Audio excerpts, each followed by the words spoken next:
welcome to another exciting episode at Chat Up with Olayemi. Today is really going to be interesting, amazing. In fact, I can't wait to I can't wait to listen to today's conversation. There's going to be a lot to learn. So sit back, relax, and enjoy. Don't go nowhere. And ensure to subscribe to our YouTube channel at Chat Up with Olayemi. Hello there, and welcome to another beautiful episode at Chat Up with Olayemi. And today I have with me someone really amazing. And yes, we're going to be sharing a lot today. We're going to be sharing stories. We're going to be sharing on conversations as well. Yes. Is there any topic today? No. But of course, the conversation will be meaningful. And please welcome with me Shiloh, popularly known as Chili Pepper. Please, how did you come about that name? Well, so I met a friend at a time who decided that he wasn't going to call me Shiloh, so he settled for Shili. And then another friend said that, oh, Shili sounds so much like chili, so why not just add the pepper? And I don't know how it just happened, but my church family, they were the one that started it, the whole Chili Pepper. Chili Pepper. Wow. And that's how. Okay, I like the name, so it kind of has this unique vibe. Thank you. All right, so Shiloh, Chili Pepper. I'm aware that you have a book coming up. Yes, I do. Yes. So, and it's been a long time coming. This book should have dropped since June last year. I kept pushing it like, oh, it's not good enough.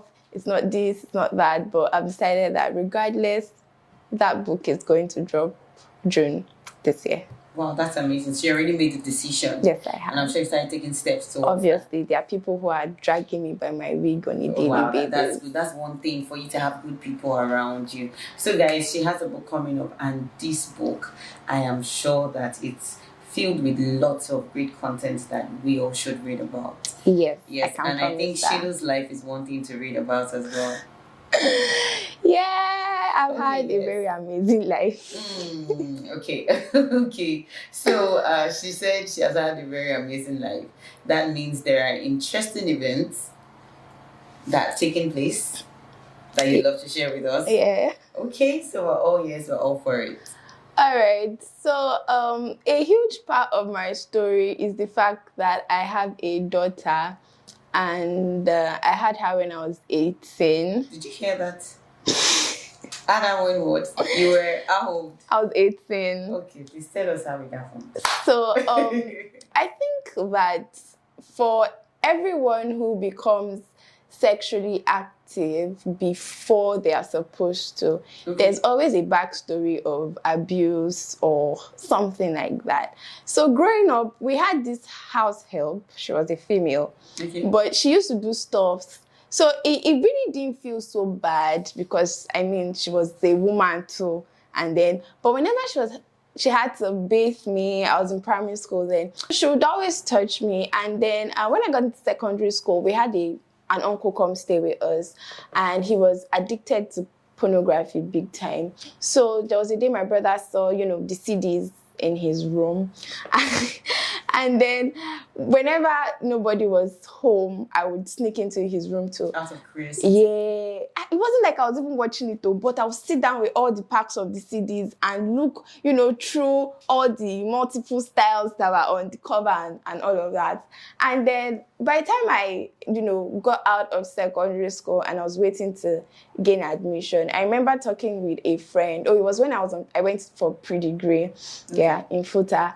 I remember I was talking to a friend about being molested, by our house help. And this person said something like, you better check if you're not broken. Like, what if you grow up and you just find out that you're attracted to ladies instead of guys? And it was not too long after that I had my first sexual experience. And prior to that Were time... you in a relationship with the person? Was I? Not really. Not really, or no? No, not really. Okay. So prior to that time, I was a big fan of books. I still love books. But I was reading a lot of erotic books because obviously my mind was polluted and I needed something that form of content to keep it engaged. And there's this particular way erotic books describe sex. they make you feel like you have all the pleasure in the world, your body would vibrate, you would ascend into a different realm. And I can tell you that it's nothing like that. They lied. It's the opposite. They lied to us. Oh, it's like they actually really, well, maybe not us, but me, they lied to me. Okay. You know, because it was nothing like that. And then I told this friend again, and the person was like, oh, what if it's you? Like, what if it's you? What if? And I'm like, and she was like, okay, you know what? We need to check if it's you or if it's the guy. So you needed to do it with another person. And I think, Again. yeah.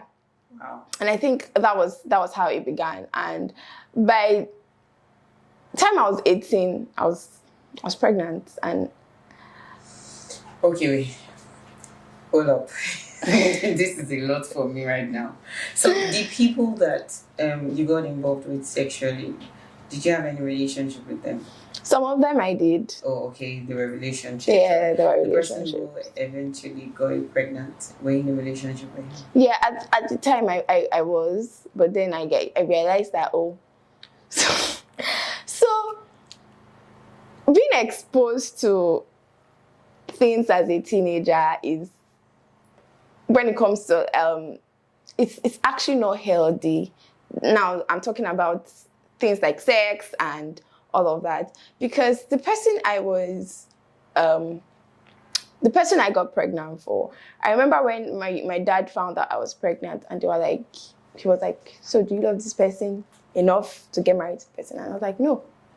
And you know, they couldn't understand, because I was at that time I was still 17, and you know, I think that they really couldn't reconcile the girl I was at that time to who their baby was, because excuse me, I wasn't as innocent as you thought I was. So he was like, do you love this person enough to get married to this person? And I was like, no, I wasn't supposed to get pregnant for him. It was Angry? I think they were more of shocked, because Okay. I remember telling them that, oh, he was a rebound. The person I actually loved broke up with me, and I was too hurt, and I just needed, like, it was a fling. And my Wow. you see the way you're looking at me? That's how my dad, you know, it's a different case when somebody's pregnant and, you know, maybe the person is wallowing in self-pity and all of that, but I still had the guts to look at him and say, oh, I can't marry this person. It was a rebound. But amazing. they were so supportive. I went ahead to have my baby, and yeah, I am today.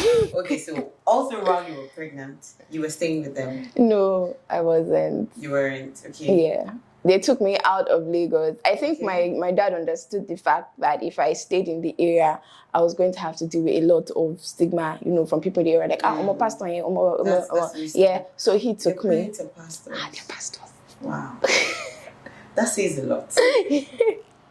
The pastor's child You know, got pregnant. The pastor's daughter got pregnant. Yeah. So what will the pastor be preaching to the congregation? you get, and I think that at that point it was a lot for my dad to take in, because I got pregnant. I had my baby in 2015, October of 2015, and I had lost my mom in 2012. Wow. So my dad was, he couldn't just wrap his head around it, you know. And so a lot of people made comments to him like, oh, if her mom was still alive, this probably would not have happened. And I cannot categorically say that was true, because I mean, the abuse happened under my biological mom, and if my dad watches this video, he probably will be surprised to hear, you know. So it wasn't, but we all had to. It was a case of I messed up, but I practically dragged my whole family into it because they had to deal with their own struggle. So after discovering you were pregnant, and then your dad took you elsewhere to stay to avoid you being stigmatized by the society, and you put to bed your baby, was there any point in time that, okay, so you told him that you didn't want to end up with the guy? Yeah, I did. Okay, so was there any point in time that the guy's family came to you, or the guy said he wanted the child, or he wanted you, or something? Well, after my parents found out I was pregnant, the proper thing they did was to reach out to the family of the guy, like, oh, are you aware of this? And I remember while I was away, the guy and his father came. Yeah. And he did not deny the fact that he was responsible, but they are not in any way responsible for my baby. They are not a part of our life. And it was clearly their own decision. They decided not to be. And I mean, we've been so far so good. We've been cool. We've been doing well. So why not? Yeah. And then just when it felt like, oh, I was already, get my life back together. I had my baby in 2015. In 2018, I was raped. And yeah, so this even happened this happened from a family member, and I honestly would not want to go into details. But I had comments like, it's not like you're a virgin, you're giving birth, so it's not supposed to be a big deal. Did you hear that? And it was, I had to reach out to, even when it happened, you know, there's a way you live in. For a long time, this person has been hitting on me.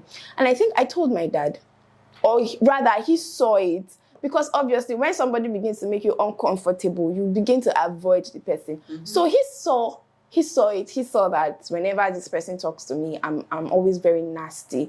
Even though he was older than me, like I talk to him anyhow. And my dad called me one day. I was like, why are you disrespecting this person so much? And I was like, why would he be asking me out? Why would this person be saying, when it's obvious that we're family members? And I think nobody expected it to get out of hand, but it did. And I just had to find a way to deal. Like, it just felt like, well, you just have to find a way to deal. And at that time, I was like, so what's the essence of... So after my baby, I struggled. I decided that, okay, this mistake had happened, so I was going to be celibate and, practice sexual. But when that happened, I was like, well, what's the essence? I was like, God, hold your sexual purity, because I cannot be keeping myself on this person. So let me just cuckoo. Shebi, the goal is not to get pregnant. Yeah. All right, I'll not get pregnant again. But at least, since everybody has said that this one happened, I was supposed to enjoy it. It's not, I'm a virgin. So let me cuckoo do it. Let me know that, But then I think I spoke with a friend, even after the rape incident. I was still asking myself if it was my fault, if it was even rape. Because I didn't even tell my parents immediately. I couldn't. And then it was that friend that said, you know that this would happen again. It would happen again and again and again and again. And you had to. And then I found the courage to tell my dad. And the person left the house and all of that. But I just had to... Did he apologize for all of this? Maybe he will apologize tomorrow. But yeah, if you see this video, he will know that. But yeah, he will apologize tomorrow, or he would accept that it was rape. Because, I mean, this person kept saying nothing like that happened. Nothing happened. Nothing happened. And it is what it is. Wow, it's been an amazing conversation all along. I'm sure you were enjoying the conversation as well. So watch out for the concluding part and don't go nowhere. Thank you.